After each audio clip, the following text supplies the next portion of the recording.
jornada que promete ser atractiva e interesante, también larga por la densidad del programa y que para esta casa pues tiene verdaderamente una connotación muy positiva. Este tercer encuentro nacional de la sociedad civil, promovido por la Fundación Independiente y que se celebra por primera vez, veo, en una institución pública. Ha tenido otros encuentros, tanto en la Fundación Rafael del Pino primero como en la Fundación Mapfre después, y que efectivamente hoy celebramos en esta casa, lo cual me permite hacer una primera reflexión, después de darles, por supuesto, muy cordialmente la bienvenida. Y es que la cercanía de los poderes públicos, de las administraciones públicas hacia la sociedad civil, hacia esa forma de participación social y de instituciones y personas que se involucran en el buen funcionamiento de la vida de la sociedad, es una obligación de los poderes públicos, pero al mismo tiempo tiene que plasmarse en este tipo de imágenes simbólicas, que es precisamente la presencia de todos ustedes aquí en esta jornada. Yo creo que también, por su propia naturaleza, el Centro de Estudios Políticos y Constitucionales es una institución que, siendo, como es desde el punto de vista jurídico, un organismo autónomo, dependiente del Ministerio de la Presidencia, pero tiene también una historia propia, una larga trayectoria ya de más de 75 años, primero como Instituto de Estudios Políticos, ahora como Centro de Estudios Políticos y Constitucionales, y es una casa académica y cercana a la sociedad civil. Yo tengo a gala que durante el mandato de esta etapa, que culmina con las elecciones generales del próximo día 20 de diciembre, el centro ha estado permanentemente abierto a las iniciativas sociales. Hemos recibido aquí a todas las instituciones que han tenido a bien solicitar su participación en nuestros actos, y aquí se ha hablado, se han dicho cosas, se han expuesto inquietudes, ideas, propuestas para el buen funcionamiento de nuestra sociedad. Y una última y muy brevísima reflexión, que la jornada, insisto, es densa e interesante, y tenemos personalidades muy importantes que nos van a ilustrar a lo largo de la jornada. La reflexión es que, obviamente, vivimos tiempos difíciles y complejos para nuestro Estado constitucional. Yo digo siempre que esta es la Casa de la Constitución, que la España constitucional ha sido, es y entre todos vamos a conseguir que siga siendo un éxito, será un éxito, y que una de las razones para el optimismo, superando pues ese pesimismo que a veces es tan frecuente en la sociedad española y que supone muchas veces un lastre muy negativo, pero una de las razones para el optimismo es que esta es una sociedad viva, es una sociedad activa. El propio debate político, las propias propuestas de reformas constitucionales o institucionales, la riqueza de las ideas que se exponen aquí y allá, bueno, algunas no siempre del todo contrastadas, pero en todo caso son el reflejo de una sociedad inquieta, con ganas de hacer cosas, dispuesta a participar, dispuesta a hacer las cosas bien, dispuesta a que pongamos en valor pues ese inmenso activo que suponen casi 40 años de vida constitucional, de desarrollo social y económico que sitúan a España en el lugar que le corresponde, en el único lugar posible en Europa y en el mundo. Y antes de terminar, pues permítanme también que diga unas palabras pues muy especiales para nuestros invitados. Bienvenido Javier y bienvenidos todos los que están aquí presentes, pero muy particularmente para Ignacio Buqueras, persona a la que todos sin duda tenemos un gran afecto y consideración, pero además una gran admiración por su trabajo infatigable, por su continua búsqueda de propuestas, de actividades, de encontrar foros de encuentro y puntos de conexión entre los diversos sectores de la sociedad civil, y por algo además enormemente importante, y es que la figura de Ignacio, como la de su ilustre paisano Juan Prim, al que hemos celebrado alguna vez en esta casa, demuestra que se puede ser de Reus, catalán, español, europeo, universal, y que son identidades complementarias, que son identidades que se refuerzan unas a otras y que le hacen, en definitiva, a alguien más rico y y mejor que si uno pues, se mira exclusivamente para alguna de sus exclusivas formas de ser en la vida. Enhorabuena, de verdad, Ignacio, en nombre de todos, por tu trabajo y por el, estoy seguro, que éxito esta jornada. Nada más por mi parte. Y ahora, pues en este breve acto de inauguración, el propio Ignacio primero y Javier Nadal después tendrán la palabra. Adelante y muchas gracias.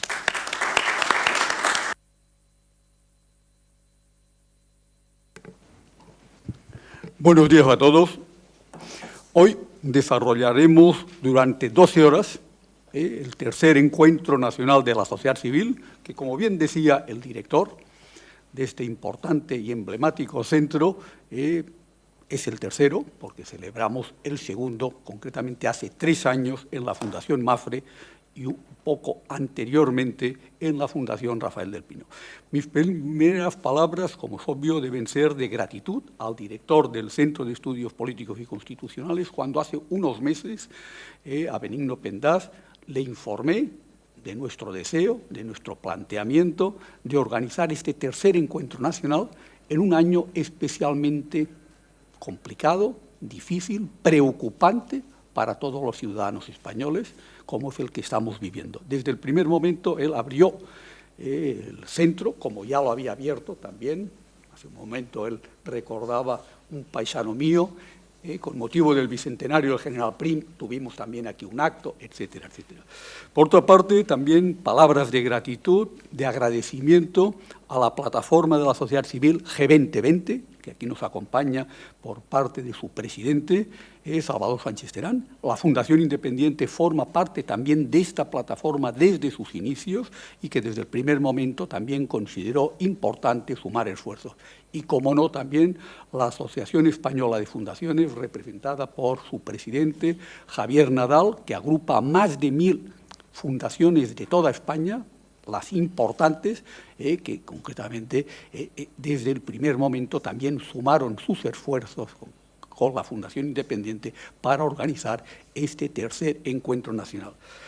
También palabras de gratitud a los presidentes y ponentes protagonistas indiscutibles del encuentro. Pensemos que en estas 9 horas participarán 9 presidentes de las tribunas, 27 ponentes de estas tribunas de reflexión y, por otra parte, tendrán muchos de ustedes la oportunidad, a través de, concretamente se les facilitará unas hojas para que puedan formular sus preguntas, como otras personas que hoy no nos han podido acompañar aquí, nos han mandado también sus comunicaciones para enriquecer todo el planteamiento general. Por tanto, mi gratitud a todos.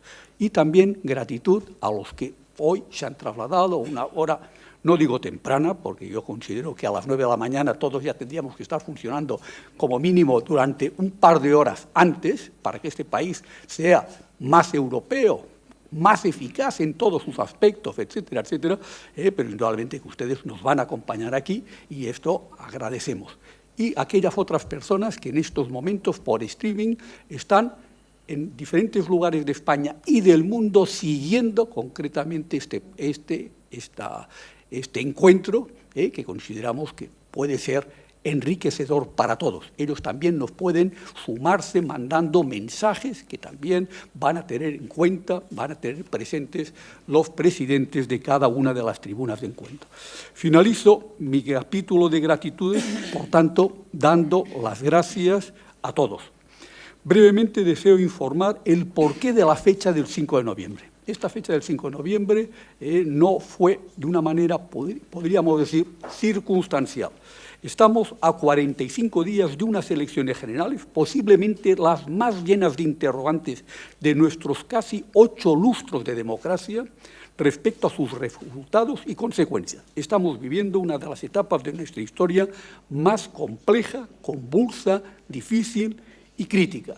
Considero que los partidos políticos, bien definidos en el artículo 6 de la Constitución, han invadido en demasía la sociedad, a pesar de no ser un buen referente para la misma e incumplir mayoritariamente lo que se dice en el mencionado artículo 6 de la Constitución, que dice en uno de sus apartados, su estructura, la de los partidos políticos, interna y funcionalmente deberán ser democráticos. Me gustaría saber algún partido que sea verdaderamente democrático en sus estructuras internas, en sus procesos de nombramiento de diputados, senadores, candidatos, etcétera, etcétera. Todos, sin lugar a dudas, están proyectando machaconamente sus programas, destacando más lo que divide que lo que nos une.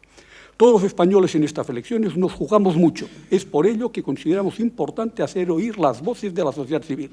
El artículo 9.2 de la Constitución dice: corresponde a los poderes públicos promover las condiciones para que la libertad y la igualdad del individuo y de los grupos en que se integra sean reales y efectivas. Perdón. Remover los obstáculos que impiden o dificultan su plenitud y facilitar la participación de todos los ciudadanos en la vida política, económica, cultural y social. Por eso, hace pocas fechas, felicitábamos al presidente del Gobierno por estar en estos momentos recibiendo no solamente a los representantes, a los líderes de los más importantes partidos políticos, sino también a los líderes sindicales, empresariales, sociales de la sociedad. Y también le decíamos que tendría también él la oportunidad, bueno, por lo menos nosotros se la brindábamos, a poder ofrecerle dentro de la semana que viene las conclusiones de este tercer encuentro nacional de la sociedad civil. Por tanto, estamos... Es nuestro prioritario objetivo trasladar en las próximas 24 horas a los líderes de todos los partidos políticos con representación parlamentaria las conclusiones del tercer encuentro nacional, para que las conozcan, las estudien y puedan incorporarle a sus programas electorales.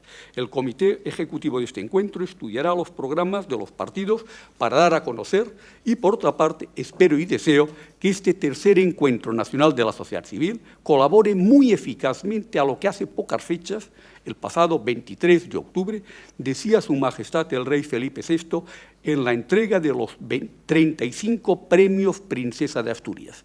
Decía Su Majestad el Rey: sigamos construyendo España, convencidos de que una nación europea con raíces milenarias y vocación universal como la nuestra seguirá unida en un camino hacia un futuro de mayor concordia y progreso. Hagamos viable lo que decía Su Majestad el Rey. Gracias.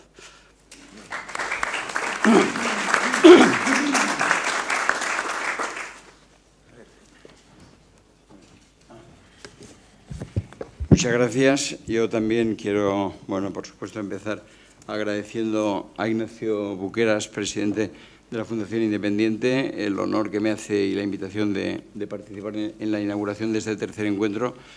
Por supuesto, agradecer también a Benigno Pendás, el director del Centro de Estudios Políticos y Constitucionales, y a Salvador Sánchez Terán, muy especialmente también como presidente de la plataforma de la sociedad civil 2020.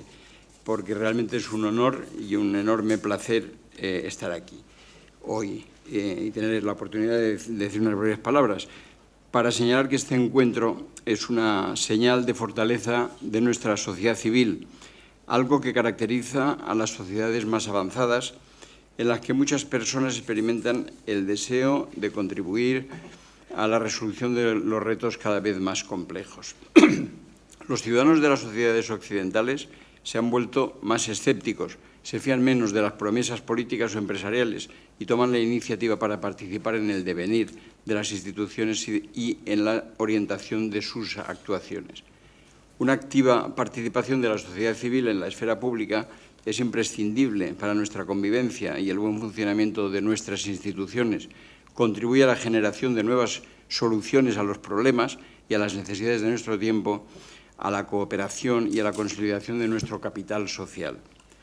Este es, en mi opinión, el sentido profundo de este tercer encuentro de la sociedad civil, profundo y a la vez oportuno si nos atenemos al enorme desconcierto y preocupación que muchos acontecimientos actuales están generando en la opinión pública española.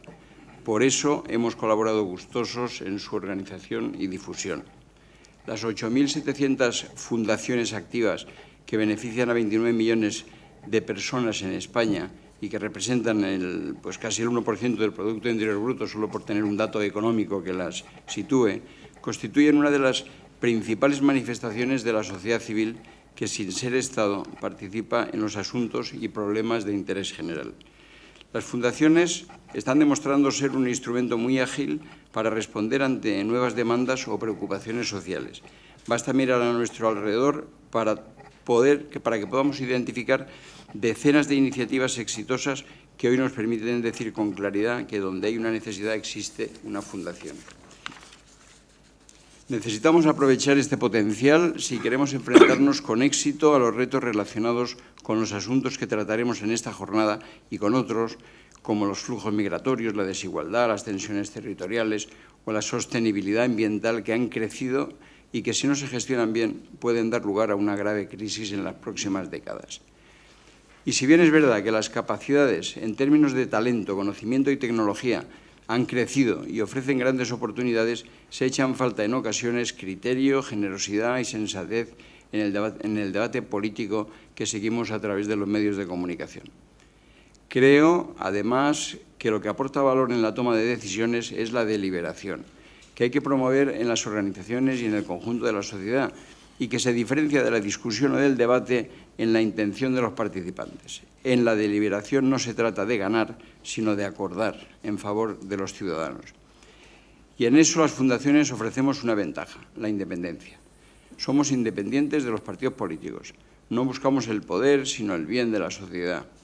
Somos, además, independientes de intereses económicos. Como decía Javier Gomá, una fundación es un artefacto sin dueño y, aunque realiza actividades económicas, no se reparten beneficios. Los incentivos y los valores están relacionados con la misión de cada organización, que si bien difiere de una fundación a otra, dada la heterogeneidad del sector en ámbito, tipo de actividad y formas de gestión, hay un común denominador, el interés general. Algunas más amplias, con objetivos de transformación social, otras más concretas, como la protección de un grupo específico de ciudadanos, pero todas relacionadas en lo mismo, en mejorar el mundo en que vivimos. Por todo ello, estoy convencido de que las fundaciones podemos aportar mucha luz a los principales problemas a los que enfrenta la sociedad española. Podemos ofrecer soluciones flexibles e innovadoras que promuevan la cohesión social, la prosperidad y la convivencia, y lo podemos hacer directamente o catalizando plataformas de colaboración como este encuentro en el que nos encontramos, que sirvan para reunir a actores de distintos sectores de la sociedad con el fin de reflexionar y presentar propuestas. La sociedad civil, como conjunto de ciudadanos que quiere implicarse más para construir un mundo mejor, tiene en esta evolución una oportunidad de influir en la dirección del cambio de la sociedad que queremos, y por eso tenemos un activo, la confianza de los ciudadanos. El sector fundacional español es uno de los más sólidos de Europa y espero que su dinamismo y madurez contribuya a la identificación de soluciones a los grandes retos a los que se enfrenta nuestra sociedad y que están perfectamente identificados en esta jornada. Muchas gracias.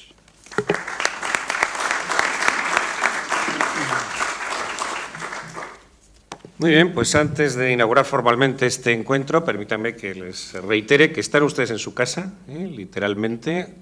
Las actividades del centro son plurales y variadas. Hoy mismo a la vez tenemos un seminario sobre las elecciones recientes en Guatemala, tenemos un seminario sobre el pensamiento de John Stuart Mill, muy interesante, por cierto, desde el punto de vista del mundo fundacional. Tenemos el desarrollo normal de nuestro máster en Derecho Constitucional y Ciencia Política, es decir, que se incorporan ustedes a la actividad de la casa y, repito, en estas 12 horas se pueden sentir ustedes aquí verdaderamente bien atendidos. Permítanme también que agradezca el trabajo de mi equipo, muy particularmente de la gerente Raquel García Guijarro, en la organización y colaboración de este acto, y de las personas que en la Fundación Independiente pues, han colaborado también en el buen desarrollo del asunto. Yo les acompañaré todo el tiempo que sea posible. Y tendrán ustedes la confianza de poder entrar y salir de la sala, porque tengo que atender a otros varios asuntos a la vez, pero no duden que estaré todo lo que pueda, porque el programa, aparte de reunir a un montón de amigos, que eso es muy importante, es enormemente atractivo. Y dicho esto, pues inauguramos el tercer encuentro nacional de la sociedad civil y comenzamos ya, si les parece, con la primera de las mesas redondas. Muchas gracias.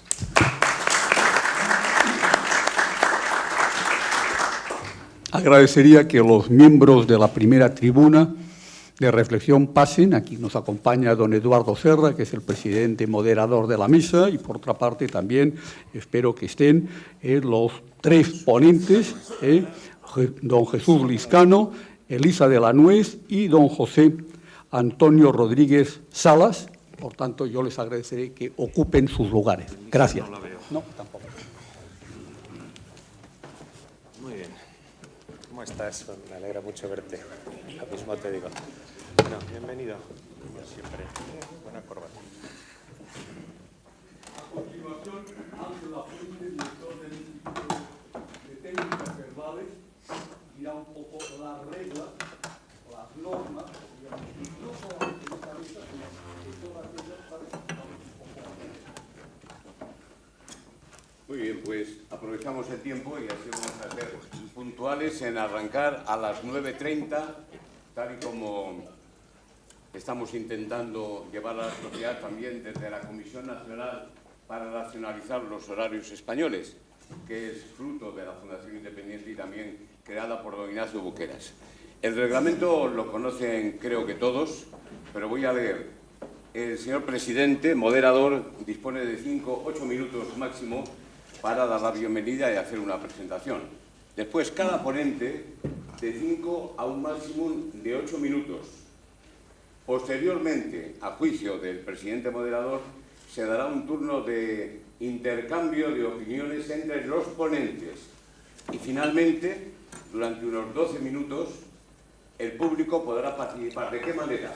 Escribiendo unas preguntas que recogerá nuestra azafata y entregará al presidente, que irá agrupándolas, no tanto seleccionándolas, cuanto agrupándolas, porque el acto en total debe durar 60 minutos justos. Desde luego, el presidente moderador tiene la palabra al final, pues durante unos 6 minutos más. Como aquello del tiempo menor no lo tenemos muy... Ah, muy bien, estupendo, es que para el streaming, ¿verdad? Como abuso un poco de la fuerza de mi voz, pues a veces me olvido del micrófono de mano. Además son peligrosos, ¿verdad? Porque se puede llegar a la posición de Rafael y no es conveniente en estos actos solemnes.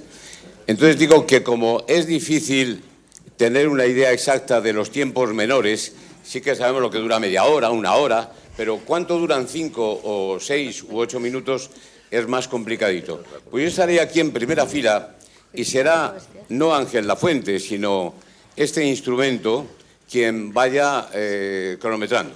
Y cuando sea el tope de la intervención de cada uno, presidente moderador al inicio, ponentes cada uno, ponentes en intercambio, etcétera, pues sonará un pitidito discreto, con lo cual pues no solamente el interviniente, sino todo el mundo conocerá que ha cumplido los tiempos. Muchas gracias, señor presidente, cuando usted quiera. Muchas gracias.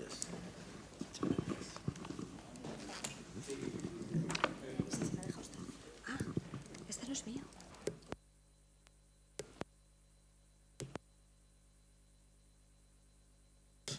¿Te oye? Quiero que mis primeras palabras sean de agradecimiento a la Fundación Independiente, a Ignacio Buqueras, a Salvador Sánchez Terán, la plataforma, y también por su ya tradicional hospitalidad al Centro de Estudios Políticos y Constitucionales, que una vez más nos brinda su magnífica sede para el desarrollo de este seminario, de este tercer encuentro nacional de la sociedad civil. Esta primera mesa se refiere a la regeneración democrática y transparencia. Me acompañan en la mesa doña Elisa de la Nuez, licenciada en Derecho por la Universidad Complutense. Como han visto la premura, la estrechez del tiempo, voy a hacer los currícula muy resumidos. Licenciada en Derecho por la Universidad Complutense de Madrid, en 1988 ingresa en el Cuerpo de Abogados del Estado, ha ostentado diversos cargos en la administración pública y en su dedicación al sector privado es socia fundadora de la empresa de consultoría y claves y coeditora del blog Hay Derecho. Si no me equivoco, además tiene una fundación que se llama precisamente así. Yo creo que es probablemente la funcionaria de una de los altos cuerpos de la administración que más está luchando por la sociedad civil en una posición valiente contra los excesos de las distintas administraciones públicas. Jesús Lizcano Álvarez, buenos días, bienvenido. Es catedrático de Economía Financiera y Contabilidad en la Universidad Autónoma de Madrid. Es académico de la Real Academia de Ciencias Económicas y Financieras, miembro fundador y actual presidente, y es un dato decisivo esta mañana, de Transparencia Internacional, y dirige además 2 revistas, una de divulgación científica, Encuentros Multidisciplinares, y otra internacional y de carácter técnico, Revista Iberoamericana de Contabilidad y Gestión. Y por último, José Antonio Rodríguez Salas, bienvenido, alcalde de Jun, Granada, vocal de Nuevas Tecnologías y Social e Información de la Federación Española de Municipios y Provincias, coordinador de la Red Telemática Provincial de la Diputación de Granada, Red de Municipios, vicepresidente de Cooperación Internacional de la Unión Iberoamericana de Municipalistas, y está considerado como el primer alcalde 3.0 de España por su forma de interactuar con dispositivos móviles en la Administración. Es el principal impulsor de la teledemocracia activa y lidera el ranking de alcaldes españoles contactados a las redes sociales. Hay que decir que la actividad de José Antonio ha sido puesta de manifiesto por los más importantes diarios norteamericanos. Está inaugurando una nueva forma de hacer política, en su caso, política municipal. Hecha la presentación y procurando ajustarnos a los tiempos que se nos ha dicho, yo creo que estamos en un momento donde una democracia que empieza a ser larga, prácticamente 40 años, ha sufrido los desgastes y los desajustes del tiempo. Yo creo que lo primero que hay que hacer, no hay que escandalizarse. Ha habido abusos, ha habido carencias. Me ha gustado oír a Ignacio la carencia de que los primeros que no cumplen la ley son los más importantes encargados de cumplir lo que son los partidos políticos, que no tienen funcionamiento democrático. Pero sigue funcionando el armazón institucional que nos hemos dado. Es hora probablemente de reajustar, de actualizar ese aparataje institucional, y hay que hacerlo desde la sociedad civil. Víctor Pérez Díaz definió hace mucho tiempo la sociedad civil diciendo, de alguna manera, lo simplifico, que eran todos menos los que mandan. Bueno, de alguna manera, los que mandan han mandado mucho. Y a los que somos mandados nos han dejado mandar muy poco. Y esto hay que corregirlo. Por eso es tan importante, y quiero felicitar a la Fundación Independiente por esta iniciativa. Hay que decirles de buenas maneras, pero firmemente, los partidos políticos están para gobernar, que es una labor, a mi juicio, la más excelsa que cabe en una sociedad. Gobernar. Punto final. No administrar cajas de ahorros, ni administrar museos, ni meterse en los consejos de administración de las empresas. Eso no, eso les corresponde a otra gente. La sociedad española, por primera vez en siglos, es una sociedad, primero, rica. Me gusta repetir que solo en el año 53 se consiguieron los $300 de renta per cápita que había el año 1935, antes de la Guerra Civil. Cuando murió Franco, se había multiplicado por 10 la renta per cápita, había más de 3.000. El año pasado, que abdicó el rey Juan Carlos, había más de 30.000. Somos, si no el único, no hay más de 2 países en el resto del planeta que hayan multiplicado por 100 su renta per cápita en 60 años.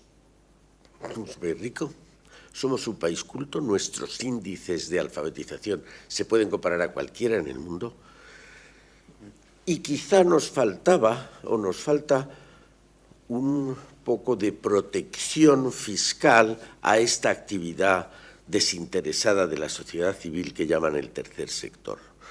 Pero se dan las condiciones de que ya los ciudadanos españoles no tengan que ser considerados como menores que tienen que ser guiados por las administraciones. Probablemente, ahora nos lo dirá el alcalde, probablemente tiene que haber siempre alguien que conduce el autobús y alguien que va detrás sin tener el volante entre manos. Pero no tiene que ser un autobús blindado que nadie sepa dónde va excepto el conductor. Espero que esta mesa sea capaz de suscitar su interés sobre el tema de la regeneración democrática, es decir, hay que regenerar ese tejido que se ha quedado un poco necrosado, y la transparencia como regla más importante para que se pueda poner de manifiesto lo antes posible cuando un tejido empieza a estar agotado.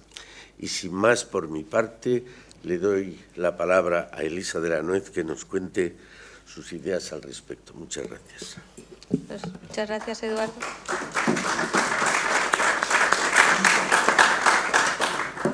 Pues muchas gracias a Eduardo, presidente de la mesa, a los convocantes por haberme invitado, al centro, que efectivamente es muy generoso con sus instalaciones. Voy a intentar atenerme al tiempo, aunque como he venido un poquito justa, no me he enterado exactamente esto de los pitidos, pero bueno, espero... Tienes 5 a 8. 5 a 8 minutos, gracias. Pues compartir algunas reflexiones efectivamente sobre un tema que me encanta, la verdad, y en el que hemos venido trabajando no solo yo, sino el grupo de juristas que estamos en Hay Derecho y que efectivamente ahora ya nos hemos constituido hace unos pocos meses en fundación, que es el de la transparencia y la regeneración institucional.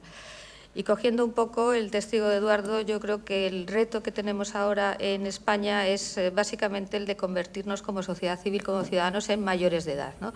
Y en que se nos trate también como mayores de edad. Yo creo que son dos cosas que van unidas y las dos cosas tienen mucho que ver con el derecho de acceso a la información pública y con la transparencia. Yo creo que una ciudadanía mayor de edad tiene derecho a saber prácticamente todo lo que se hace, en primer lugar, con el dinero público y, sobre todo, tiene derecho a saber cómo funcionan sus instituciones. A mi juicio, uno de los motivos de los problemas que padecemos ahora es el de la falta de legitimación de muchas o de varias instituciones en cuanto a falta de credibilidad. ¿A qué me refiero con esto? Pues a que muchos españoles, como contestan en las encuestas del CIS, pues piensan que el Tribunal Constitucional está politizado, que el Consejo General del Poder Judicial no es neutral, que los organismos reguladores están más o menos capturados, que los partidos políticos se reparten por cuotas importantes plazas en estas instituciones, y todo esto evidentemente no ayuda a tener instituciones que generen confianza. Porque las instituciones que generan confianza son básicamente las instituciones neutrales, las instituciones que cumplen con su finalidad y que funcionan igual para todo el mundo. Yo creo que esto es una primera idea que es importante tener. A mí me gusta mucho citar a Víctor Lapuente, que es un profesor de la Universidad de Gotemburgo de la calidad del gobierno, cuando dice que lo importante para el progreso de un país es básicamente tener instituciones neutrales. Con esto queremos decir instituciones independientes, instituciones profesionales, instituciones que responden a los fines que están previstos normativamente. En ese sentido, a mí me parece que la transparencia es un elemento esencial para garantizar efectivamente que las instituciones funcionen bien y paliar de alguna forma esta falta de confianza o este desprestigio.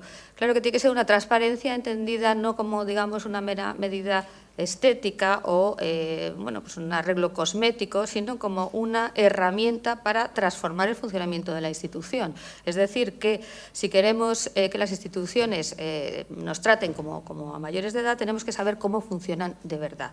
Y en esa medida yo creo que en España estamos todavía un poquito digamos, a medias, ¿no? Tenemos ya una nueva ley de transparencia, bueno, tenemos muchas leyes de transparencia, tenemos un montón de leyes autonómicas, ordenanzas de transparencia, pero no sé en qué medida están contribuyendo todavía ese cambio de cultura, que es realmente lo que estamos buscando, donde de forma normal se proporcione información a los ciudadanos sobre el funcionamiento real de la institución.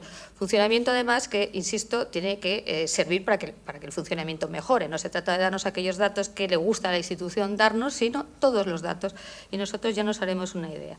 Tengo algunos ejemplos, también por concretar un poco, recientes, de la propia, proyectos que hace la Fundación Fundación Hay Derecho hemos presentado muy recientemente y próximamente tendremos en la web un informe comparado sobre el funcionamiento de nuestro Tribunal de Cuentas en relación con otros países, con los de otros países. Todo el mundo tiene un Tribunal de Cuentas o un órgano similar para controlar el gasto público. Y la gracia de nuestro estudio era que partíamos de los datos públicos, de los datos que los propios tribunales de cuentas estaban facilitando. Entonces, ya tenemos una primera medida de que hay organismos que son básicamente los organismos anglosajones y los nórdicos, que proporcionan muchísima más información que, por ejemplo, los tribunales de corte latino.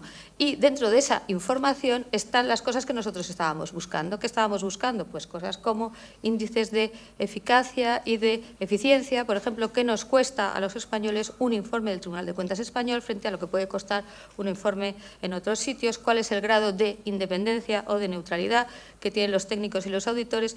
Y la primera, digamos, conclusión de este informe, y que no les voy a decir más porque me encantaría que se lo leyera en nuestra página web, es básicamente que hay organismos que proporcionan mucha más información a sus ciudadanos que otros. ¿Por qué? Porque, como yo entiendo, los consideran mayores de edad y, por tanto, que les pueden dar toda esa información. Y con esa información es con la que luego los think tanks, la sociedad civil, las organizaciones pueden llegar a las conclusiones de si uno está funcionando adecuadamente o no.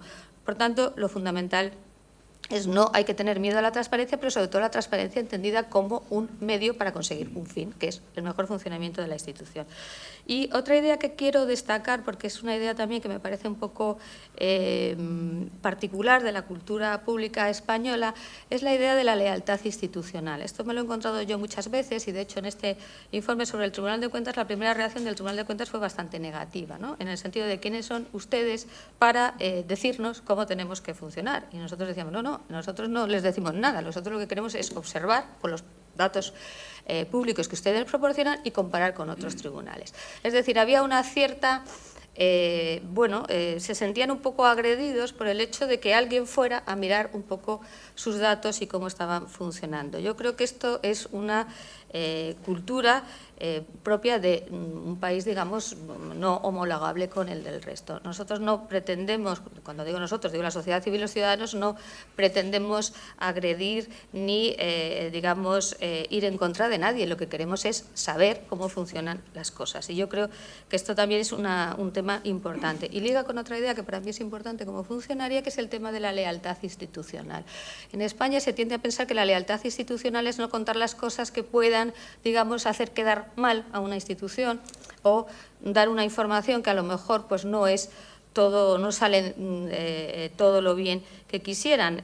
A mi juicio, la lealtad institucional es precisamente la de aquellos que trabajan porque las instituciones funcionen mejor y cumplan con su finalidad. Y las finalidades de las instituciones están en las leyes, tampoco hace falta ir más lejos. La finalidad, por ejemplo, del Tribunal de Cuentas, por seguir con mi ejemplo, es el control de del gasto público de la Cuenta General del Estado. Por tanto, todo lo que vaya en dirección a que esta función se realice con más eficiencia, con más eficacia, con más neutralidad, es positivo para la institución y es lealtad institucional trabajar para eso. Por el contrario, a mi juicio, todo aquello que tienda a ocultar, a no contar, a disimular aquellas, digamos, informaciones que pueden estar menoscabando ese buen funcionamiento de la institución o haciendo, pues, por ejemplo, por poner otro ejemplo muy conocido, pues que el control de las cuentas de los partidos políticos no sea todo lo estricto que debería ser, pues son, digamos, cosas que contribuyen también a mejorar la institución. Es decir, que nos tenemos que olvidar un poco ese concepto de lealtad institucional que se fija más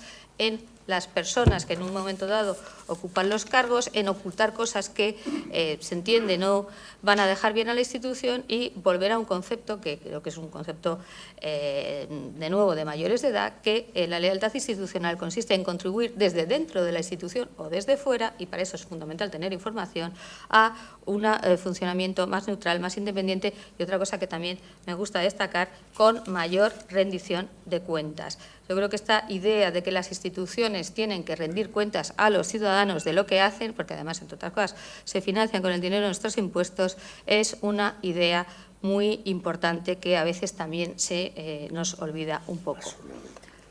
Como ya me ha sonado el tiempo y me dice Eduardo, solamente quería terminar con una frase que creo que resume un poco lo que quiero decir, es la idea de que tendremos mejor gobierno en la medida que tengamos mejores instituciones. Y mejores instituciones, a mi juicio, son instituciones más transparentes, más responsables y más neutrales. Y para todo eso creo que la labor que podemos hacer desde la sociedad civil es una labor fundamental. Nada más.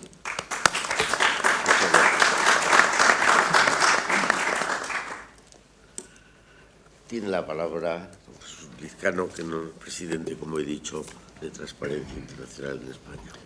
Muy bien, pues muchísimas gracias.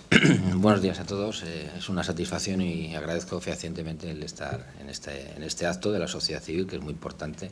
Tenemos que reforzarla entre todos, y también en este lugar y Avenida Pendas, pues como cabeza visible de esta institución, en la que siempre estamos muy a gusto, y luego pues amigos que veo por muchos sitios.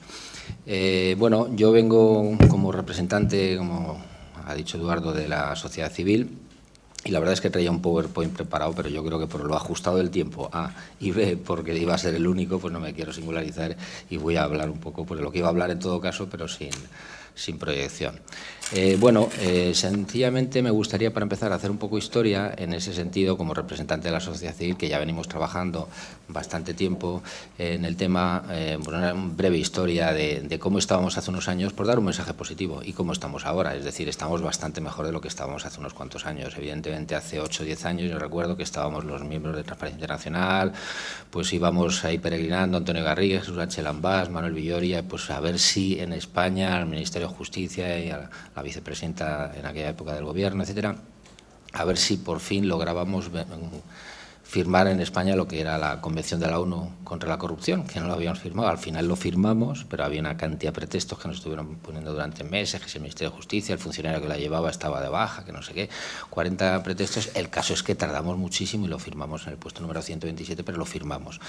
Después también hace 6 o 7 años estábamos, o 5 o 6, también estábamos pululando por el Congreso, por el Senado, visitando los grupos parlamentarios, a ver si en España podía haber una ley de transparencia, que no la había.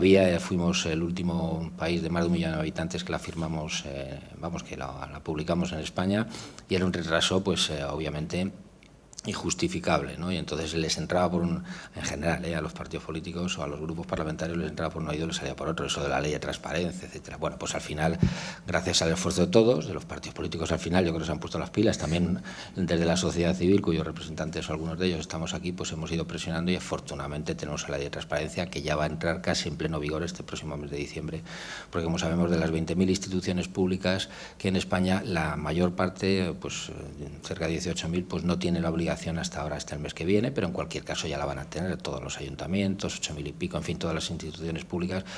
Luego también es para felicitarnos, es decir, hay que ver siempre la botella medio llena, yo por lo menos intento verlo así, y ver que actualmente también, tanto en transparencia como en corrupción, nosotros en Transparencia Internacional lo que hacemos es trabajar sobre las dos caras de la misma moneda, que son la transparencia, la cara positiva, y la corrupción. Es decir, la transparencia es el mejor antídoto, estamos convencidos, sobre todo a medio y largo plazo, contra la corrupción, y entonces efectivamente pues intentamos combatir la corrupción, medirla, analizarla, difundir medidas, y además también pues medir, impulsar, etcétera, la transparencia. Entonces, tanto en transparencia como en corrupción o lucha contra la corrupción estamos mejor que hace unos años, y eso quería destacarlo. Cada vez hay un mayor frente social aquí en España, que está formado primero por jueces y fiscales, que son cada vez más beligerantes con el tema de la corrupción. Después están los medios de comunicación, las fuerzas de seguridad, la UDEF, la UCO, cada vez están más formadas y tienen muchísima más información y son capaces de detectar tecnológicamente cualquier cosa. Estamos la sociedad civil, cada vez más activos, estamos las universidades, que cada vez pues dedicamos más enseñanzas, más créditos, más asignaturas y materias a esto de la ética, la responsabilidad social, la regeneración, en fin, el lema de lo que es la jornada de hoy. Entonces, entre todos los ciudadanos, por supuesto, ellos individualmente pues cada vez están más beligerantes, menos tolerantes, porque ha habido una laxitud bastante amplia en España respecto a la corrupción, que ya está desapareciendo, afortunadamente. Entonces, entre todo ese frente, pues yo creo que vamos arrinconando a los corruptos, a los potenciales corruptos. Yo creo que se están dando cuenta, como siempre digo, que la profesión de corrupto es una profesión de muy alto riesgo en España, muchas fuentes de posible información para los posibles o potenciales o los que estén pensando digamos, en prácticas corruptas. Probablemente en España ahora haya bastante menos corrupción que hace unos años, pero evidentemente están saliendo constantemente casos y por lo tanto da una sensación de alarma, pero hay que ser positivos. Ahora es más difícil que haya prácticas corruptas y entonces, porque todo este frente social, toda esta cantidad de procesamientos, etcétera, pues es un elemento muy disuasorio para los eventuales o potenciales o futuros corruptos. Con lo cual, mi mensaje primero es fundamentalmente positivo, es decir, que ya es una cuestión de tiempo, tenemos ganado la batalla contra los corruptos o los potenciales corruptos. Lo que pasa es que no tenemos que cejar ni dar un pasito atrás, en absoluto. O sea, tenemos que seguir absolutamente con un paso firme entre todos los representantes de la sociedad civil para arrinconar y combatir efectivamente la corrupción.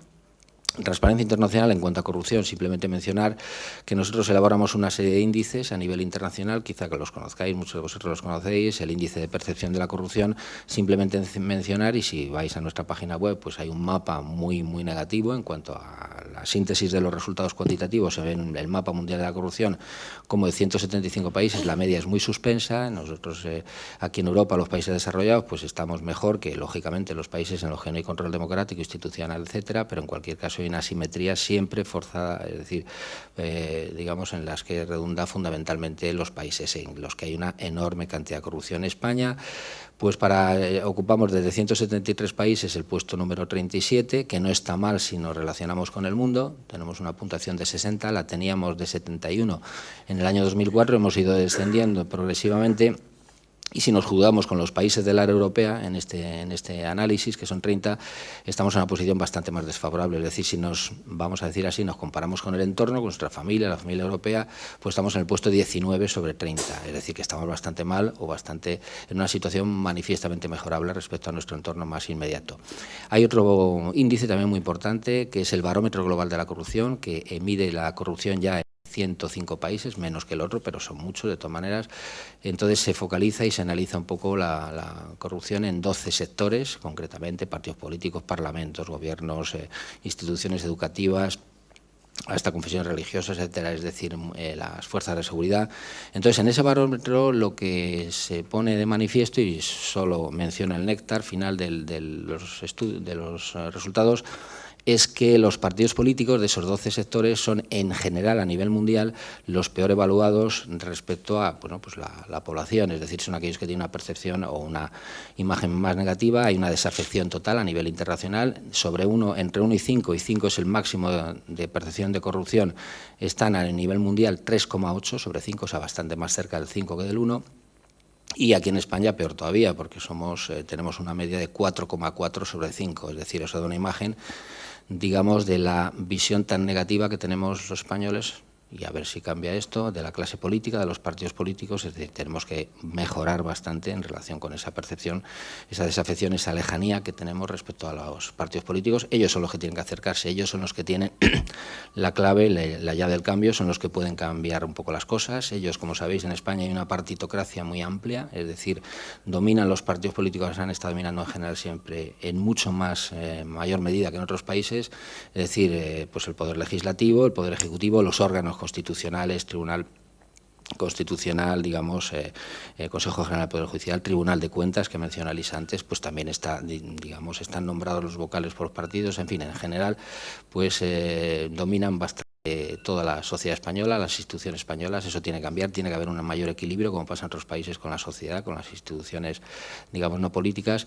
Entonces ellos tienen la llave del cambio y, por lo tanto, pues también en Transparencia Internacional, además de elaborar una serie de índices, ya hablando un poco del tema de la transparencia, una serie de índices de transparencia de los ayuntamientos, de las comunidades autónomas, de las diputaciones provinciales, que estamos haciendo ahora la 4ª edición, de los parlamentos, y bueno...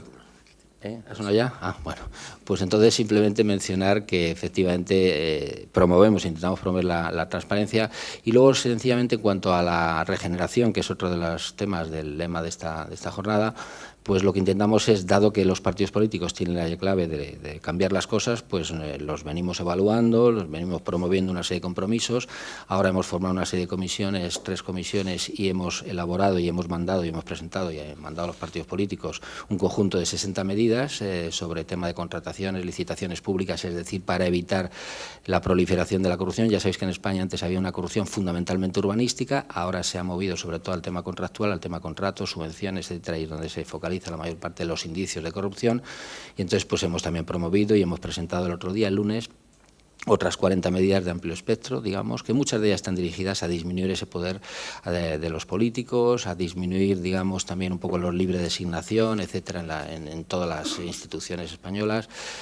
Bueno, pues de alguna manera lo estamos también promoviendo, pues un poco las medidas de cara a estas próximas elecciones del día 20. Eso es en síntesis muy rápida, pues lo que intentamos o la visión que tenemos de Transparencia Internacional y lo que hay que hacer y dónde hay que ir a focalizar un poco el esfuerzo de la sociedad civil, de todos los que formamos la sociedad civil. Nada más, muchas gracias.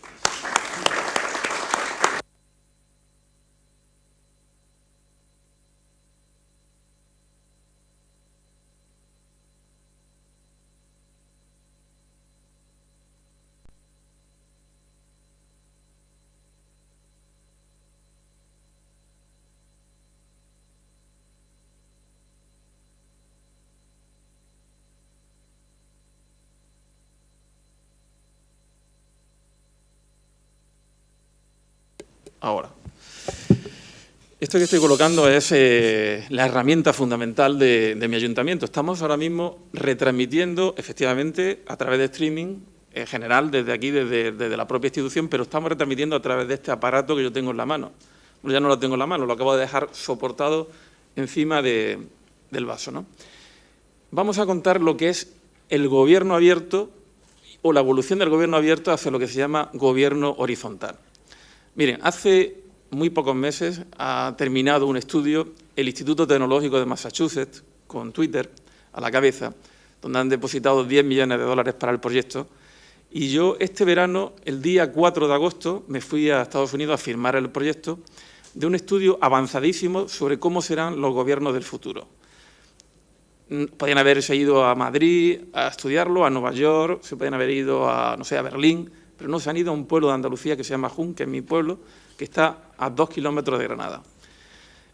Al día siguiente, a los pocos días, me entrevistó la CNN y tuve que dedicar, fueron 20 y tantos minutos de entrevista en la CNN, en el edificio de la Time Warner, en Central Park, y tuve que dedicar a responder exactamente 8 minutos del tiempo que tenía la entrevista sobre la corrupción en España. Es decir, estábamos hablando de un proyecto muy importante, sin embargo, tuve que estar respondiendo pues, preguntas acerca de la corrupción en España.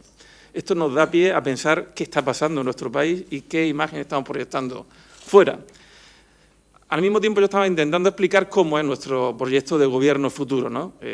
Ni más ni menos que ha venido a estudiarlo un periodista del Washington Post muy importante, que se llama William Power, y Obama, que se ha interesado por este proyecto, ha liberado a una de sus, creo que una de sus manos derechas en política exterior, precisamente la que hizo la Constitución de Afganistán, Prita, y también a uno de los altos responsables del MIT, que en concreto Deb Roy, que ha sido quien se ha dedicado junto con un equipo multidisciplinar a estudiar cómo tiene que ser el gobierno del futuro. Yo lo voy a resumir rápidamente, ¿no? Estamos acostumbrados a ver un gobierno piramidal, donde arriba está el alcalde, el presidente del gobierno, el presidente de la comunidad autónoma, y va bajando hacia abajo a través de una estructura burocrática que nos trajeron los franceses hace ya algo más de 2 siglos, y que prácticamente no ha cambiado nada. Lo único que hemos hecho con las últimas leyes de transparencia, etcétera, es convertir la burocracia de toda la vida en una burocracia electrónica, pero realmente no hemos resuelto demasiado. Al final nos hemos quedado en un camino, y da igual que sea en una comunidad autónoma gobernada por el PSOE, por el PP, da igual, porque al final en la práctica no estamos resolviendo mucho, no estamos resolviendo prácticamente nada. ¿Qué han visto en Jun, ¿no? Durante el tiempo que nos han estado estudiando? Hemos puesto en marcha ese gobierno horizontal, que ahora entraré muy rápidamente en ver cómo es ese gobierno horizontal. Han visto que durante el tiempo de estudio ha ido bajando esa pirámide, donde estaba arriba el alcalde, y ha ido bajando el alcalde hasta que se ha situado el alcalde al mismo nivel que los ciudadanos. ¿Y cómo lo hemos hecho eso? Y lo vamos a contar muy rápido, con un principio que se llama principio de visibilidad mutua. En ese gobierno horizontal, donde hemos evolucionado, como he dicho antes, el gobierno abierto, el principio de visibilidad mutua se ha transferido a los ciudadanos. La hemos hecho visible a los ciudadanos. Pero antes de hacer visible a los ciudadanos, empezamos a hacer visibles a los empleados públicos. Porque ¿quién valora en Madrid, por ejemplo, el trabajo que hace un barrendero? O el que hace un electricista, o el que hace la limpiadora en este mismo edificio, cuando vamos al servicio. Nadie lo valora hasta que de repente uno va, hay una huelga en Madrid de basura y encontramos que la ciudad está muy sucia, ese día valoramos ese trabajo, pero el resto del tiempo no valoramos el trabajo del empleado público. Nosotros hemos empoderado al empleado público y hemos empezado a resolver un gran problema que existía en la administración pública, y es hacer visible al empleado público para que, a su vez, ese empleado público sea visible también dentro del proceso de gobierno horizontal. Se combaten muchas cosas con esto. En principio se empieza a combatir la microcorrupción. La microcorrupción que, al final, cuando sumamos, si en España sumáramos lo que se produce al cabo del año, lo que le cuesta a España la microcorrupción, comprando bolígrafos, las bombillas de este propio edificio, o simplemente, y hay un libro muy interesante, que además se lo invito a leerlo, un libro electrónico que ha hecho el DontNote y el grupo G2020, muy interesante sobre transparencia, que nos hará muy visible cómo finalmente este tipo de cosas, esta microcorrupción, está marcando y sellando claramente, porque al final empezamos con una pequeña microcorrupción, va creciendo, y como ha dicho antes el responsable de Transparencia Internacional, la corrupción es como los virus, se va transformando. Sacamos una vacuna y al final el virus se va transformando hasta encontrar otro espacio de ataque. Bueno, pues con esa visibilidad mutua lo que hemos conseguido es que la sociedad en Jun se transforme y todo el mundo participa, porque los abuelos saben que hay una chica que por la mañana emite en Twitter, está emitiendo el menú escolar de los niños que están en el colegio. ¿Qué ha ocurrido con los abuelos? Los abuelos se conectan en Twitter para saber qué están comiendo sus nietos, o los padres se conectan para saber qué están comiendo sus nietos, y esto funciona. También, por ejemplo, estamos acostumbrados en España, en los países latinos, no sabemos quejarnos. Cuando tenemos un problema, nos vamos al bar de enfrente, ponemos verde al presidente del gobierno, al alcalde o a quien sea, pero el problema no se ha resuelto. No se ha resuelto porque no sabemos encontrar el canal definitivo. Esa cultura, la cultura de la queja ciudadana, que ahí es donde no hemos sido capaces de incidir en España, se ha transformado en Jun hacia un equilibrio de visibilidad mutua que hace que en Jun haya no un alcalde, sino 3.728 alcaldes. En Jun no hay un policía, hay 3.728 policías. En Jun no hay el electricista, hay 3.728 electricistas. Porque tenemos el récord mundial desde que una señora manda un tuit diciendo que una farola está fundida con una foto de la calle y el sitio, hasta que el electricista lo ha arreglado en 3 minutos 28 segundos. Pero, claro, en cualquier otro sitio alguien se quejaría y no habría nadie para escuchar la queja de ese ciudadano sobre esa farola que está fundida. Pero cuando tú haces visible al electricista, que además acabo de ver hace un momento que estaba conectado, hace un momento cuando nos hemos conectado al procedimiento que tenemos de emisión, porque cuando yo empiezo a emitir le llega a mis 380.000 seguidores un aviso de que estamos emitiendo. Los ciudadanos de Jun tienen el derecho a saber qué está haciendo hoy su alcalde y por qué está aquí en Madrid hoy y no está en Jun. Por tanto, todo el mundo se ha enterado y el que quiere lo puede ver y el que no, no. Pero ¿se imaginan ustedes que en un proceso de contratación, cuando hagamos una subasta electrónica, por ejemplo, de compras, o cuando hagamos una contratación pública, estamos emitiendo todo el proceso y cualquiera pueda saber qué está pasando, no porque lo decimos nosotros, sino porque lo está viendo? Están viendo cómo se abren los sobres, está abriendo cualquier parte del proceso. ¿Se imaginan ustedes un pleno de un ayuntamiento o de un congreso de los diputados, etcétera, donde lo que llevemos al orden del día no sea lo que quiere el presidente del gobierno, el presidente del congreso o el alcalde, sino que sea lo que los propios ciudadanos están demandando a lo largo de la sociedad? ¿No? Cuando veamos que, en el caso de Jun, 1.000 y pico personas están hablando que quieren una escuela infantil y en lugar de el alcalde llevar a la escuela infantil esté llevando otra cosa que no es importante, pues hay que escuchar. La sordera crónica política hay que combatirla y la miopía política hay que combatirla. Y en esta nueva sociedad que estamos ingresando ahora mismo, en una sociedad en la que estamos en red, se acaba esos políticos que van a ser precisamente amortizados por esa ciudadanía que está rompiendo todos los cánones. Claro, todo este proceso, y ya estamos llegando al final, es un proceso rápido, es lo que yo llamo y he acuñado como la sociedad del minuto. Los ciudadanos quieren preguntas rápidas y exigen respuestas inmediatas. Pero un alcalde no lo puede. No. Fijaos lo importante que es la visibilidad mutua y que, por ejemplo, como en June contaba antes el electricista, ese electricista motivado porque sabe, ha recibido una queja y para él es más importante todavía que otras cosas en el municipio, es demostrar que su trabajo es efectivo. Y está colgando rápidamente que le estaba cerca, arregló la farola y hizo visible que había arreglado la farola. Es un movimiento en res, es esa sociedad horizontal que decía antes, en donde todos somos importantes, los políticos, los ciudadanos y también los empleados públicos. Y en España hay muchos empleados públicos y necesitan ser motivados. Ese es el camino y ese camino es la sociedad, ese gobierno horizontal que es el que nosotros venimos desarrollando. Muchas gracias.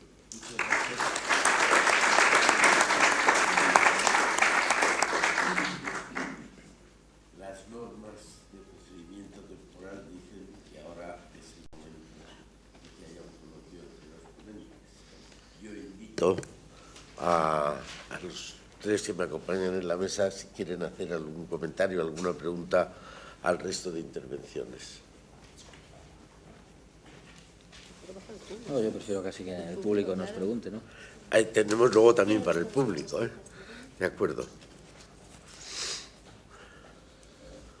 Bueno, voy a hacer yo una, aunque no sea más que por no quedar mal entre la mesa, ¿no?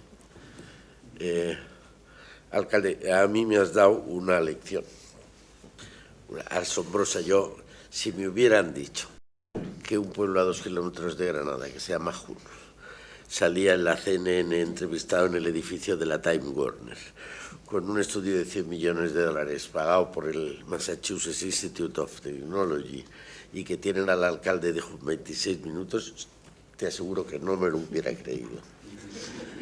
Traía el vídeo, pero no había tiempo para ponerlo. No, de verdad es asombroso y eso creo que debe ser un motivo de satisfacción. La pregunta es muy atractiva la idea de bajar el gradiente de la pirámide jerárquica,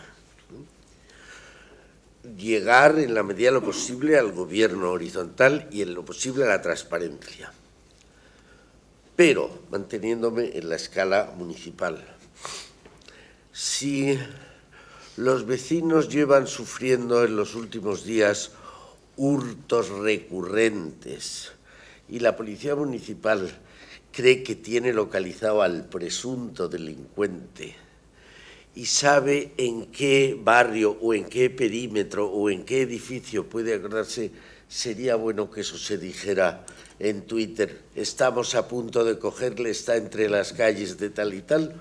¿O hay alguna zona, he puesto esa porque es un ejemplo visible, donde la transparencia sí, pero menos, o no en instantáneo? ¿Qué es lo que piensas? Bueno, no lo digo.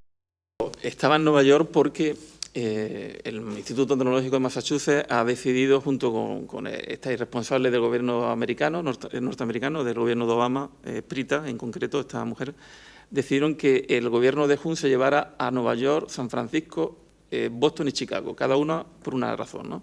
En concreto, Nueva York, entre otras razones, por el problema policial que hay, ¿no? De corrupción. Hay un problema importantísimo de corrupción, donde hay carteles en Nueva York diciendo que se ofrecen $10.000 por información de policías corruptos, ¿no? ¿Qué pasa en mi municipio? Mi municipio, fijaos, debería tener 4 policías y tiene un policía. Claro, puede haber situaciones de emergencia. No hace mucho hubo... Nosotros tenemos un nivel de delincuencia de 5 robos por cada 1.000 habitantes, ¿no?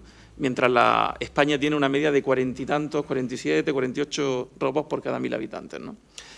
El otro día hubo una especie de psicosis, ¿no? Porque robaron a una persona y, claro, en Jun estamos tan poco acostumbrados a que esto ocurra que cuando robaron a una persona, pues hubo un movimiento general. Respondiendo a la pregunta que me has hecho, ¿no? ¿Cómo actuó la gente? La gente empezó a dar pistas, pero no en público, a través de mensajes privados en Twitter. Y descubrimos perfectamente que la persona que había venido era una persona de fuera, que se había metido en una casa en concreto donde había depositado las cosas que había robado, una casa abandonada, y al final se pudo proceder hacia esas personas, ¿no? Fíjate lo importante que es la colaboración ciudadana, no solamente en la seguridad ciudadana, sino en cualquier orden Desde una farola, como he dicho antes, pero también incluso determinando situaciones de emergencia, incluso de catástrofes, como han ocurrido, por ejemplo, en Lleida hace un par de días, ¿no? En Jun la gente, cuando ha habido una situación de alerta, automáticamente lo sabemos inmediatamente. Un ejemplo muy tonto. Obituario Jun, que es una cuenta de Twitter, antes eran las campanas de la iglesia quienes anunciaban que había fallecido alguien, ¿no? Ahora hay un Twitter que en el momento que ha muerto alguien ya se sabe hasta el momento que se va a proceder al funeral, cuántos años tenía esa persona y quién era esa persona, ¿no? Es decir, estamos absolutamente informados. Quien quiere proceder a la información procede y quien no, pues se sale del cauce, ¿no? Anoche precisamente en Comando Actualidad en Televisión Española salió un reportaje muy amplio sobre Jun, ¿no? Sobre cómo era el funcionamiento, que lo invito a ver, que fue anoche el programa. Muchas gracias. ¿Una pregunta más? Bueno, pues entonces vamos a acumular el tiempo que había para aprovecharlo y ampliar el debate con ustedes. Hay una primera pregunta para ti, Jesús, que dice, que has contado los nuevos medios disponibles para luchar contra la corrupción. ¿Se puede decir que se ha acabado con la impunidad? ¿Cuál es tu opinión? Obviamente y desgraciadamente no, pero en cualquier caso sí que efectivamente es bastante más difícil campar a sus anchas los corruptos como lo era hace 15, 20 años o incluso 10 años. Entonces yo creo que efectivamente ahora es bastante más complicado, hay muchas más fuentes de información, hay mucha más intolerancia de los ciudadanos contra eso y entonces enseguida siempre denuncian, etcétera. Se está cambiando un poquito la concepción que teníamos en tiempos y seguimos teniéndola, sobre todo en ciertos estratos sociales, del tema del chivatazo, el chivato. Nosotros en las asambleas que hacemos en Transparencia Internacional, en muchos casos, en muchos países, que hay gente que denuncia, incluso en algunos casos de los países nórdicos, a sus familiares porque han hecho algo incorrecto y tienen el deber y se sienten ciudadanos y entonces ya la persona que denuncia pues no es un chivato, es un ciudadano que cumple con su deber y por eso también es importante y promovemos también que haya en España finalmente una ley de protección de los denunciantes para que se sientan un poco más seguros, protegidos, porque si no muchas veces no se atreven por riesgos, digamos, a la integridad física, en algunos países, aquí no tanto, pero sí laboral, etcétera. Entonces, definitivamente no se puede decir que se haya acabado con la impunidad, pero sí que va siendo más difícil, que ese terreno de la impunidad va siendo cada vez más estrecho. Muchas gracias. Eso era una...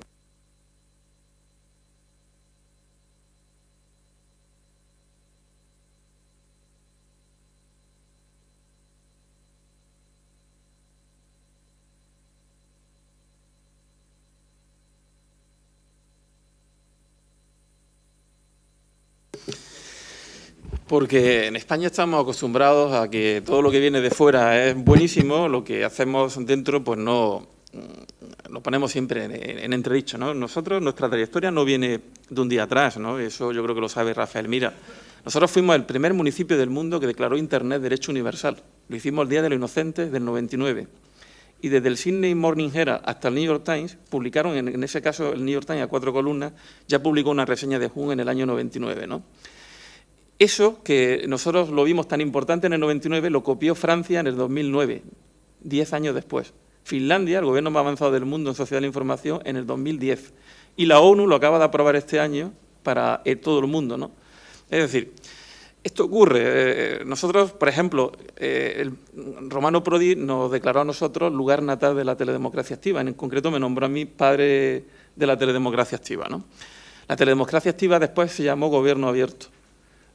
Y eso nace en Jun, no nace en Moscú ni nace en Berlín, ¿no? Fijaros, nosotros tenemos, de alguna forma, tenemos una cultura muy democrática para usar los medios que se van reproduciendo, que van naciendo nuevos. En ese momento no había redes sociales, pero ya teníamos algo que era como una red social, que era una comunidad virtual. Y esa comunidad virtual la usaban los ciudadanos de Jun, ¿no? Y cuando no existía red wifi, ¿sabes lo que teníamos nosotros en las ventanas de las personas mayores en Jun? Latas de patatas Pringles, porque es la mejor antena wifi y era gratis. Nos comíamos las patatas y después poníamos en las ventanas y no existía la red wifi en España. Y ya hicimos una red wifi gratuita porque en Nueva York empezaron a usar las chavales, lo copiamos y lo usamos en una red pública en España antes de que la CNMT, la Comisión Nacional de Mercado de las Telecomunicaciones, pusiera 300.000 euros de multa por difundir el wifi, ¿no? Gratis. Pero cuando hay una crisis económica, lo que no puede haber es una crisis de ideas. Y la crisis de ideas nunca nos ha faltado a nosotros, ni siquiera cuando estábamos en ese proceso, ¿no? Muy bien. ¿Otra pregunta? Gracias. Otra pregunta de don Santiago López. Ha explicado don Ignacio Buqueras la regeneración democrática y, según lo que comentaba, sobre la democracia interna de los partidos. Y pregunta, ¿qué se puede hacer de la sociedad civil para promoverla? Sin ella apenas hay permeabilidad de la sociedad en los partidos políticos. ¿Cómo reformar la ley de partidos? Primarias, listas abiertas, es un tema demasiado amplio, es verdad, pero dentro del tema considero de interés mencionar este asunto. ¿Alguien queréis contestar?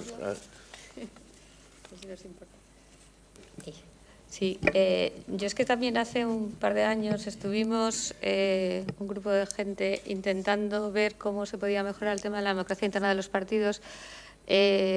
Promovimos un manifiesto para la reforma interna de los partidos políticos que tuvo poco éxito, porque reunimos 25.000 firmas, que no está mal, pero que nos pareció pobre para la importancia que nos parecía que tenía lo que era promover la democracia interna de los partidos. Lo curioso del tema es que de todos los temas, digamos, que pensamos que eran fundamentales para la regeneración, nos saltó que este era un tema como crucial desde el momento en que con partidos políticos no democráticos o muy, digamos, con una cupulocracia, con falta de contrapesos internos, digamos que era como una especie de pecado original que se iba transmitiendo a todo el sistema político, ¿no? Pero ¿qué nos ocurrió? Y por eso digo que es interesante, pues que a la ciudadanía le cuesta mucho entender eso, porque no deja de ser una cuestión un poco técnica. A los partidos políticos no les gustó nada. Estuvimos reunidos con los principales partidos, con propuestas como las que hay en la ley alemana de partidos, de congresos a fecha fija, por supuesto órganos de control interno independientes de la propia ejecutiva, derechos del afiliado para que no se le sancione por motivos, digamos, ideológicos. Y la verdad es que la respuesta por parte de los partidos fue mala. Es decir, no les gusta como que te metas en su casa y que les digas, pues hombre, esto no está demasiado bien.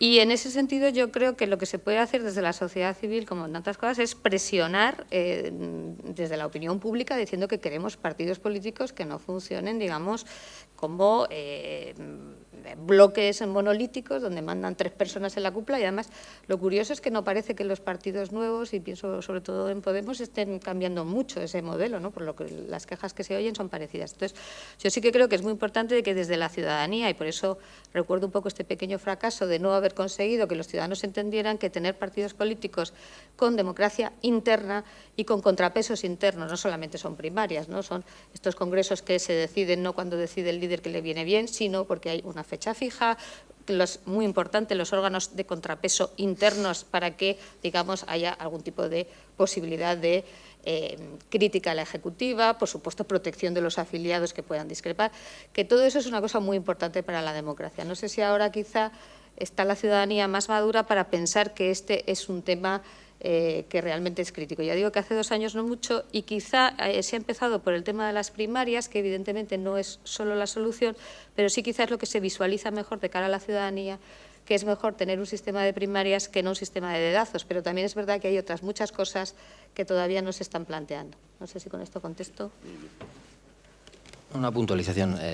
Pues efectivamente lo que nosotros también promovemos es que haya transparencia interna y externa. Una parte de la transparencia interna, que medimos que haya sistemas de control interno que se publiciten por parte de los partidos, transparencia externa en cuanto a todo lo de las cuentas anuales, etcétera. Y también una de las cosas también que promovemos fundamentalmente en estas 40 medidas, la primera además es que la ley de transparencia y otras legislaciones como la de control financiero de los partidos, etcétera, se amplíe y no solamente se quede en los partidos, sino en las fundaciones vinculadas a los partidos, empresas vinculadas a los partidos, porque ahí es donde se puede, de alguna manera, hay bastantes indicios que se derivan muchas de las actividades, vamos a decir así, que no se permitirían a los partidos, pues se derivan a través de las fundaciones, con lo cual es importante que se aumente el perímetro, digamos, de consideración legal de los partidos a todo lo que son sus instituciones satélite, que es muy importante lo que se puede ir por ahí. Y se está yendo, parece ser. Nada más. Muchas gracias. Alcalde, yo creo que eres el único miembro de la mesa que, además de ser alcalde de Jun, si no me equivoco, eres del Partido Socialista. Sí. Y, por tanto, a tu condición de hombre de la sociedad emergente, de la gobernanza abierta, horizontal, unes la cualidad de miembro de un partido político. ¿Qué contestarías a esta pregunta? Bueno, no sé si recordarán que yo fui quien me presenté a las primarias contra Susana Díaz. Con lo cual, algo tengo que saber del tema, ¿no? Unas primarias que se convocan en ese momento de una forma extraña, con 2 semanas solamente para decidirlo. Y bueno, pues yo presenté mi candidatura, al igual que ella, a través de Internet. Con lo cual se suponía que los avales se podían conseguir también a través de Internet. Yo a través de Twitter conseguí sobre la marcha 11.000 y pico avales, hacían falta 7.000. Pero decidió la ejecutiva, cuando se dieron cuenta de que en 24 horas yo ya había conseguido todos los avales, que no era válido los avales electrónicos porque no estaban contemplados los estatutos del PSOE. A pesar de que existía una ley, la Ley 11/2007, la Ley de Acceso Electrónico para los Ciudadanos, que es una ley que deja muy claro cómo tienen que ser los procesos electrónicos, ¿no? Pero bueno, eso es agua pasada, pero sí demostró que no había muchas ganas de que un alcalde de un pueblo pequeñito pues pudiera ser el presidente de la Junta de Andalucía. Era mucho mejor que fuera una consejera ya del propio gobierno que otra cosa, ¿no? Eso dentro del PSOE, pero es que vámonos a otros partidos y ocurre exactamente lo mismo. Pero después me quité la espinita. Después me llamó un tal Pedro Sánchez, quedamos a comer aquí en Madrid, y me dijo, tengo 1.000 seguidores en Twitter y vamos a tener 4 semanas y yo quiero presentarme a las primarias. ¿Me va a echar una mano? Al día siguiente tenía 20.000 seguidores, lo mencioné, hablé de un candidato emergente. A las 2 semanas tenía 80 y tantos mil seguidores y al final conseguimos todos los avales necesarios que eran, los conseguimos a través de Twitter y ya sí pudieron ser válidos los avales electrónicos. Curiosamente, menos de un año después ya eran válidos los avales electrónicos, ¿no? No sé si acerté mucho después o no apoyando a ese candidato. Creo que sí. Vamos a ver si tenemos la suerte próximamente y ya vemos qué pasa, ¿no? Si no acertaste mucho, siempre te queda el recurso del divorcio para arreglarlo. Aldo Cese nos pregunta, que dice, la transparencia es contar bien lo que se hace y gobernanza es hacer bien las cosas. Y nos pregunta si no creemos que se habla demasiado de transparencia y poco de buena gobernanza, que al final es lo que cuenta. De poco sirve que nos cuenten bien lo que se hace mal y en esas estamos. ¿Cómo se puede mejorar la gobernanza efectiva? ¿Estamos en un problema de personas de baja calidad en la política? ¿Quién quiere contestar? Pues si quieres. A ver, yo creo que es lo que he comentado al principio, ¿no? La transparencia en sí misma, digamos, no arregla nada, ¿no? La transparencia es un medio para un fin. Lo que sí es verdad es que es una frase de Bentham muy citada que dice cuanto más te observo mejor te comportas y por tanto la transparencia sí que es una herramienta para que ciertos comportamientos o ciertas conductas que se hacen en la opacidad y que no son demasiado digamos correctas no se hagan si la gente sabe que se van a conocer y por tanto la transparencia tiene esa finalidad, ¿no? Prevenir ciertas conductas que no son correctas. Yo creo que evidentemente lo que estamos persiguiendo es el buen gobierno, ¿no? El buen gobierno, el buen funcionamiento institucional, lo llamemos, y la transparencia es una herramienta para conseguir eso, no es, digamos, un fin en sí mismo. A mí, efectivamente, si me dan un montón de datos que demuestran que una institución funciona fatal y no pasa absolutamente nada, no hay rendición de cuentas, no hay responsabilidad, no hay cambios, pues evidentemente la transparencia no sirve absolutamente para nada. Pero si, al contrario, es un mecanismo para que mejore el funcionamiento de una institución, para que la ciudadanía exija rendición de cuentas y asunción de responsabilidades, entonces la transparencia sí sirve para algo, ¿no? Entonces, yo creo que no hay que sacralizar un poco la transparencia en sí mismo, que a veces nos pasa, ¿no? Es que lo tengo todo colgado en la página web. Usted colgado todo en la página web, eso no es, ¿no? ¿Va a pasar algo si lo que yo veo colgado en su página web no es lo correcto? Y voy a poner un caso también muy curioso de una de mis instituciones favoritas, el Consejo General del Poder Judicial, que tiene de verdad un portal de transparencia estupendo. Lo vuelca todo en la página web. ¿Y qué ha pasado?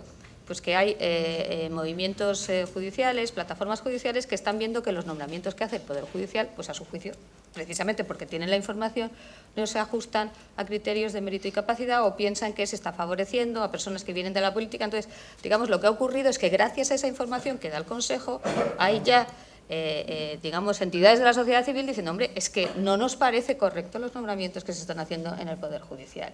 ¿Qué contesta el Consejo? Nada, esto es lo que hay, ¿no? Hombre, lo que debería, digamos, ser eso es un acicate para que el Consejo diga, vamos a cambiar el sistema de nombramiento porque hay una sensibilidad de que esto no funciona bien. Incluso tienen una encuesta interna muy interesante donde nada menos que el 67% de los jueces dice que cree que en los nombramientos del Poder Judicial no se respeta el principio de mérito y capacidad. Eso está fenomenal, la encuesta la ha hecho el Consejo. Ahora, el resultado es que eso tiene que haber un cambio y una, digamos, transformación en la forma de funcionar. Muchas gracias. Muy brevemente, sí, efectivamente. Yo creo que el gobierno abierto, o sea, digamos, el buen gobierno, la gobernanza que se llama ahora, es algo más integral. La transparencia es una herramienta necesaria, pero no suficiente, efectivamente. Yo creo que hay que ornamentar, hay que abundar en otros conceptos parecidos a ese derecho a saber, que es un poco las reglas éticas, por ejemplo, los códigos éticos, es decir, el saber hacer, cómo hacer las cosas, y es muy importante también, no me canso de decirlo, el tema de la educación. En ese sentido, yo creo que es muy importante fomentar la educación de los ciudadanos por lo que se debe hacer, las reglas éticas, solidaridad ciudadana, por supuesto transparencia, pero es una cosa, es un ámbito más integral. Pero es muy importante que los ciudadanos, desde niños ya en las escuelas, en las familias, se les diga exactamente lo que se puede hacer, lo que no se puede hacer, lo que se debe hacer. Y en ese sentido yo creo que es algo más amplio, efectivamente, que la transparencia. Pero la transparencia, en todo caso, es muy importante. Voy a comentar. En el estudio que hicimos con el MIT, lo primero que me pidieron fue acceso a mi correo electrónico. Todavía no había ocurrido lo de Hillary Clinton. Saben que era polémica en Estados Unidos porque usaba un correo privado para uso público, al revés, ¿no? Al revés de lo que pasa en España, ¿no? Que hay gente que usa su correo público, no sé, pues para pedir algo al Corte Inglés o a otro sitio, ¿no? Y yo, cuando me lo preguntaron, le decía, pero ¿cómo que quieren acceder a mi correo electrónico? No entendía yo lo que estaba pasando. Ya me contaron cómo funcionaba en Estados Unidos y me quedé asombrado. O sea, todo lo que es comunicación pública es público. Es decir, el correo de alcalde@jun.es, en realidad, si estuviéramos en Estados Unidos, sería absolutamente público. En España yo tendría un problema si le dejara a los americanos acceso al correo, porque la ley de protección de datos generaría un problema grave para mí y para ellos, ¿no? Tuve que convencerlos, no lo entendían, ¿no? En concreto cuando estuvimos visualizando todo, ¿no? Pero claro, cuando nos vamos directamente al alcalde de Roma, que ha dimitido estos días, porque usaba su tarjeta de alcalde para cenar cenas privadas o comidas privadas, claro, en Roma hay muchos datos públicos, hay mucha transparencia, pero si luego el alcalde coge su tarjeta y no justifica si ha habido unas X cenas, pero esas cenas ¿cómo eran? ¿De ámbito público o de ámbito privado? ¿No? Ahí es donde está la corrupción, ¿no? Y es donde está la trampa siempre, ¿no? Un ejemplo de trampa. Muchas gracias. Hemos pasado este tiempo. Me quedan 6 minutos para que yo cierre. Vamos a consumir un poco más, que yo luego me reduciré. Yo querría añadir a lo que pregunta el doctor. Estoy de acuerdo. Yo creo que hay una razón adicional. Decirle a un señor que diga cómo hacer las cosas es menos peligroso que decirle que hace las cosas mal. Eso hace que nos vayamos más a la transparencia que a la gobernanza. Segundo, yo creo que es verdad ha decrecido la calidad de nuestros representantes políticos. Dicho de otra manera, hemos sufrido un proceso largo de selección negativa de los políticos. Bueno, me parece que nosotros no nos hemos dado cuenta de que a base de lo que estamos haciendo cada vez tenemos políticos peores y lo seguimos haciendo. Solo un ejemplo, eso que dicen de las puertas giratorias. Mire, si se cierran las puertas giratorias, una cosa es que se le pongan periodos de inactividad, periodos más largos, lo que sea. Pero si el que entra en la política no puede salir de la política, estamos creando la casta por definición. Es decir, seguimos encelados en una carrera que cada vez vamos a tener peores políticos. Quedan 2 preguntas, las 2 para ti, alcalde, telegráficamente, por favor. Una de Emilio Gil Olmo, que nos dice que si conoces la experiencia puesta en marcha por el presidente Lagos de Chile sobre la reforma constitucional online con participación de todos los ciudadanos. Y si la conoces, si te parece extrapolable a España. Sí, no solamente la conozco, sino que yo he participado 2 veces en concreto, en unas jornadas que se hicieron en Temuco. Hace como 4 años ya empezó a hablarse de cómo habría que hacerse, y luego pues desde aquí, desde España, yo he participado activamente para explicarle tipos de herramientas de uso. Totalmente extrapolable a España. Chile nos lleva mucha distancia en el tema de transparencia a España, y además transparencia real, no como la que hay por aquí, ¿no? Que es un poco opaca. La otra pregunta es de José María Minlivia, también a ti. ¿Considera que el gobierno horizontal está arraigado en Andalucía? ¿Las nuevas fuerzas políticas pueden ser garante de ese gobierno horizontal? En Andalucía no, ni en España en general, no existen precedentes. De hecho, en Barcelona, que acaba de gobernar una candidatura que se supone que va a usar un gobierno horizontal, pues no lo está haciendo y ha tenido ya tiempo para ponerlo en marcha, ¿no? Esto no es cosa de partidos, esto es cosa de la sociedad civil, donde estamos ahora mismo, este debate. La sociedad civil tiene que decidir cómo quiere participar. Y ese mecanismo que está haciendo, por ejemplo, Chile, es un ejemplo de cómo hay que transformar las formas de participación para que sean reales y no sean simplemente de cara a la galería, ¿no? Yo creo que esto es un poco por donde van los tiros. De acuerdo, pues muchas gracias, ha llegado el momento de cerrar. Yo quería dar las gracias a los ponentes, darles las gracias a usted por su asistencia y por su participación y decirles dos cosas simplemente para terminar. Habrán visto... El alcalde no es que tenga actitud positiva, es que es un líder, está haciendo lo que cree que hay que hacer y nadie más. Los demás hemos tenido una actitud, digamos, más crítica, pero me gustaría subrayar que ha sido crítica positiva. Es decir, yo creo que el echarnos las culpas de todo no nos lleva al buen camino jamás. Ha dicho Jesús, estamos mejorando. Antes había más en lo urbanístico, ahora hay más en lo contractual, pero estamos mejorando. Esos puestos que ha dicho que ocupa España en la corrupción, no somos campeones del mundo de la corrupción. Si leemos la prensa, somos los supercampeones del mundo de la corrupción. No es verdad. Francia tiene 3 expresidentes de gobierno procesados por corrupción. Aquí, que yo sepa, no hay ninguno. No vamos a hablar de la mafia, pero sí del sur de Italia. No estamos en esa situación. Yo creo que al final es peor para nosotros el darle a todo un tinte negativo. Y por último, decirles, hay un libro que ha salido hace 4 años y que se impondrá como, yo creo, como uno de los libros esenciales de este comienzo de siglo, que se llama ¿Por qué fracasan las naciones? Y dice que el secreto no es los recursos naturales, el secreto son la calidad de las instituciones y los estímulos, los incentivos a la iniciativa privada.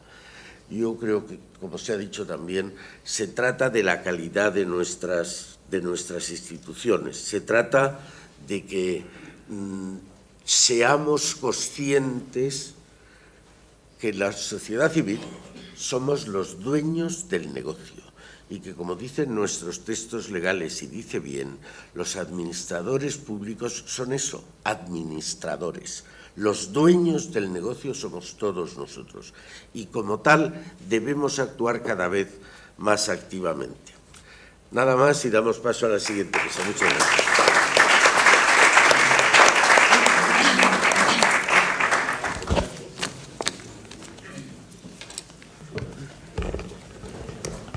En nombre del Comité Ejecutivo de este tercer encuentro nacional, deseamos dar las gracias